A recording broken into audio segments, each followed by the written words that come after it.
Bread making, the ancient art of combining flour, warm water, salt and yeast to create a crude dough.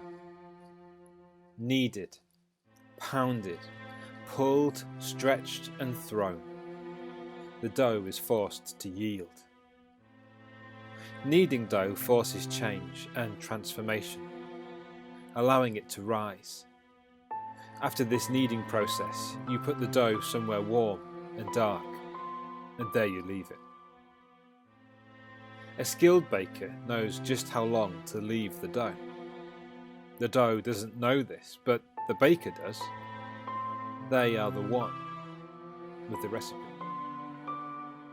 After rising, you go back and you take out the bread, which has now doubled in size.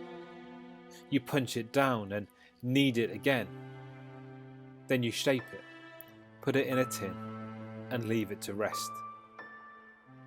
Finally, baking it where it rises fully and becomes a beautiful, life-sustaining loaf of bread. Sometimes life can feel like we're being kneaded, bashed about, pulled in a million different directions, only to then seemingly be left in the dark.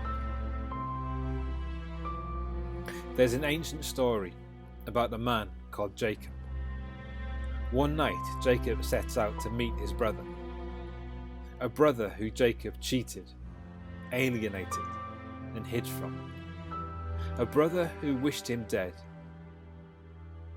Because of these dangers, Jacob sent his family and friends away from him, and there, alone, in the dark, he waited. In this darkness and in Jacob's fear, God comes and meets with him.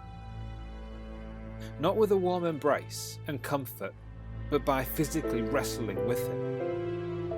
God needed Jacob and demanded to know his name. In ancient times, your name described you, and the name Jacob meant liar and cheat. When God wrestled Jacob, demanding to know his name, he was calling him out, demanding a confession from him. And finally, at the first light of dawn, he relents and cries, "Jacob, my name is Jacob. I am a liar and a cheat." And it is with that confession that God renames him Israel and gives him a blessing, a family from whose line would eventually come Jesus. Jacob is physically scarred by his kneading. He walks with a limp for the rest of his life. But the emotional pain of being known as a liar and a cheat is gone. Maybe this Lent you feel a bit like a loaf of bread, left in the dark, seemingly alone,